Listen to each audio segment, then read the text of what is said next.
आकाशवाणी भोपाल से प्रस्तुत है प्रादेशिक समाचार।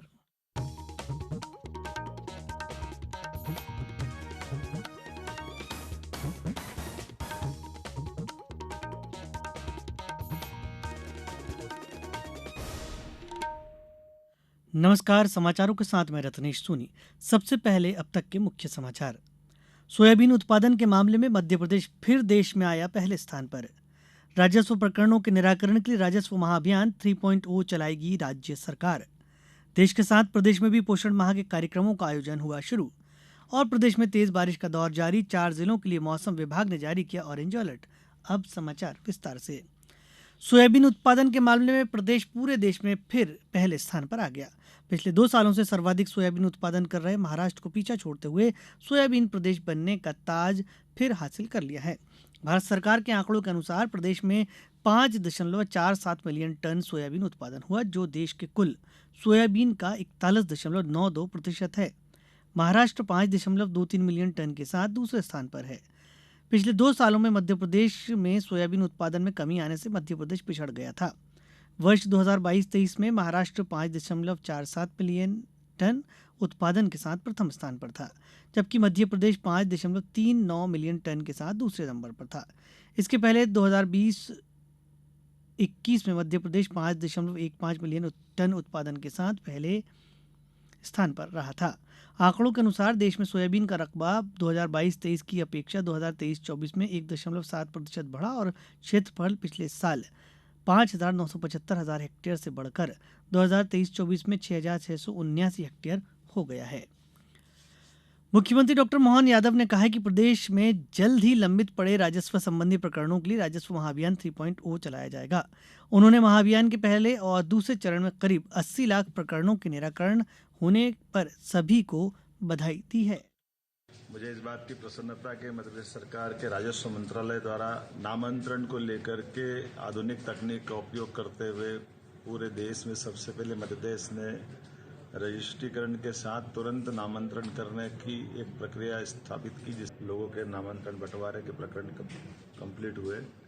दूसरे चरण में 20-31 अगस्त तक लगभग राजस्व अभियान 2 के माध्यम से नामांतरण के 2,71,626, बंटवारा के 27,000, अभिलेख दुरस्तीकरण के 26,784, नक्शा तरतीब के 45,88,918, लगभग 50 लाख के आसपास के प्रकरणों का निराकरण मध्य प्रदेश सरकार के द्वारा पूरे प्रदेश में किया गया है। सभी को बधाई और उम्मीद करेंगे कि इसके बाद भी अभियान 3 चालू होगा, जिसमें बाकी कोई बच्चे होंगे तो उनको भी लाभ दिलाया जाएगा। एक बार फिर इस अच्छे अभियान की बधाई। भारत सरकार द्वारा प्रधानमंत्री गरीब कल्याण अन्न योजना में वितरित की जाने वाली खाद्यान्न सामग्री के संबंध में जारी नए निर्देशों के अनुसार अब पात्र परिवारों को राशन सामग्री का वितरण प्रत्येक माह की 1 से 31 तारीख तक करने की समय सीमा निर्धारित की गई है। खाद्य नागरिक एवं उपभोक्ता संरक्षण मंत्री गोविंद सिंह राजपूत ने बताया कि अब जिस माह की राशन सामग्री है उसी माह में मिलेगी। ये कैरी फॉरवर्ड नहीं होगी। अगस्त माह से इसे शुरू कर दिया गया है। अगस्त माह में 1,17,53,000 पात्र परिवारों को राशन सामग्री का वितरण किया गया। मंत्री श्री राजपूत ने बताया कि माह अगस्त में one nation one ration card के तहत मध्य प्रदेश में अन्य राज्यों के 3,644 परिवारों द्वारा और अन्य राज्यों में प्रदेश के 34,667 परिवारों द्वारा एवं अंतर जिला पोर्टेबिलिटी से 14,38,630 परिवारों द्वारा राशन प्राप्त किया गया।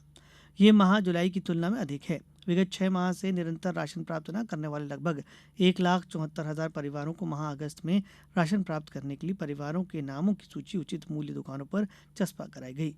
साथ ही दिनांक 25 अगस्त तक राशन प्राप्त न करने वाले परिवारों को SMS किए गए। राष्ट्रपति द्रौपदी मुर्मू ने आज सर्वोच्च न्यायालय के नए ध्वज और प्रतीक चिन्ह का अनावरण किया। नई दिल्ली में राष्ट्रीय जिला न्यायपालिका सम्मेलन को संबोधित करते हुए राष्ट्रपति ने कहा कि सभी हितधारकों को एकजुट होकर लंबित मामलों का समाधान तलाशना चाहिए। राष्ट्रपति ने कहा कि लंबित मामलों को कम करना न्यायपालिका के लिए एक बड़ी चुनौती है।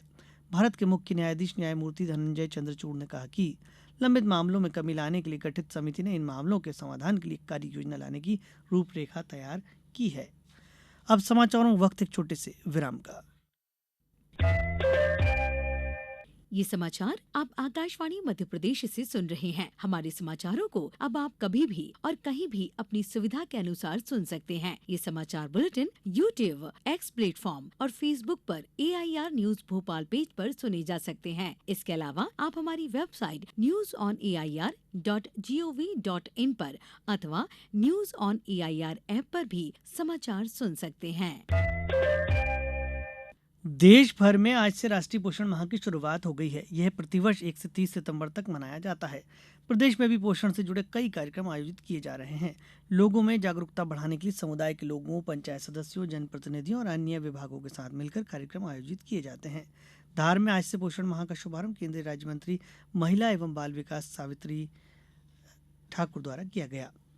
इस अवसर पर प्रदेश की महिला एवं बाल विकास विभाग मंत्री निर्मला भूरिया, धार विधायक नीना वर्मा सहित अन्य जनप्रतिनिधि उपस्थित रहे।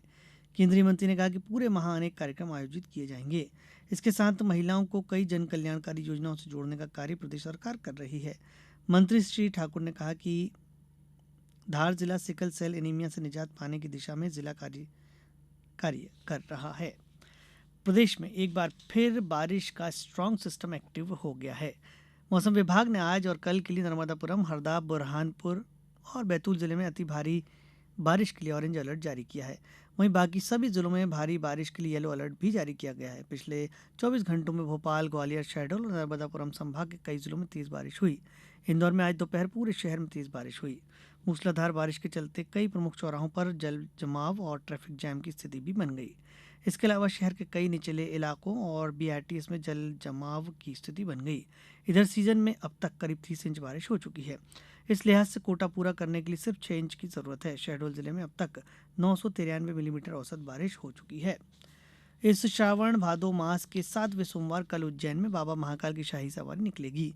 भगवान महाकाल 7 स्वरूप में दर्शन देंगे। शाही सवारी में पालकी में चंद्रमौलेश्वर, गजराज पर मनमहेश, गरुड़ रथ पर शिव तांडव, नंदी रथ पर उमा महेश, डोल रथ पर होलकर स्टेट का मुखारबिंद, घटा टोप तथा सप्त धान्य मुखारबिंद रहेंगे। पालकी दोपहर 4 बजे पूजन पश्चात नगर भ्रमण पर निकलेगी। पेरिस पैरालंपिक के आज चौथे दिन पैरा बैडमिंटन में भारत के 2 पदक पक्के हो गए हैं। मनीषा रामदास ने SU 5 वर्ग में महिलाओं के सिंगल्स सेमीफाइनल में जगह बना ली है। अब उनका मुकाबला अपने ही देश की टी मुरुगेशन से होगा। इन दोनों में से जो भी खिलाड़ी फाइनल में पहुंचेगी उनका कम से कम रजत पदक तय हो जाएगा। वहीं पुरुषों के सिंगल्स SL 4 सेमीफाइनल में सुकांत कदम का मुकाबला अपने ही देश के सुहास यतिराज से होगा। पदक तालिका में चीन पहले, ग्रेट ब्रिटेन दूसरे और ब्राजील तीसरे स्थान पर है। भारत 1 स्वर्ण, 1 रजत और 3 कांस्य पदकों के साथ 22वें स्थान पर है। अब कुछ समाचार संक्षिप्त में। केंद्रीय मंत्री डॉक्टर मनसुख मांडविया ने कहा है कि सरकार गिग और प्लेटफॉर्म श्रमिकों को सामाजिक सुरक्षा के दायरे में लाने के लिए संभावनाएं तलाश रही है। उन्होंने एक बैठक में ये जानकारी दी। मध्य प्रदेश जनजातीय संग्रहालय भोपाल द्वारा प्रतिमाह आयोजित शलाका प्रदर्शनी में सितंबर माह में भील समुदाय की चित्रकार सुश्री सुनीता भावोर के चित्रों की प्रदर्शनी सह विक्रय का संयोजन किया जा रहा है। खंडवा में कल पोला अमावस्या मनाई जाएगी। इस दिन किसानों द्वारा खेतों में हल चलाने वाले बैलों के प्रति कृतज्ञता व्यक्त करते हुए विशेष रूप से पूजा की जाती है। अंत में मुख्य समाचार एक बार फिर। सोयाबीन उत्पादन के मामले में मध्य प्रदेश फिर देश में आया पहले स्थान पर। राजस्व प्रकरणों के निराकरण के लिए राजस्व महाअभियान 3.0 चलाएगी राज्य सरकार। देश के साथ प्रदेश में भी पोषण माह के कार्यक्रमों का आयोजन शुरू हुआ और प्रदेश में तेज बारिश का दौर जारी। 4 जिलों के लिए मौसम विभाग ने जारी किया ऑरेंज अलर्ट। इस बुलेटिन में आज बस इतना ही।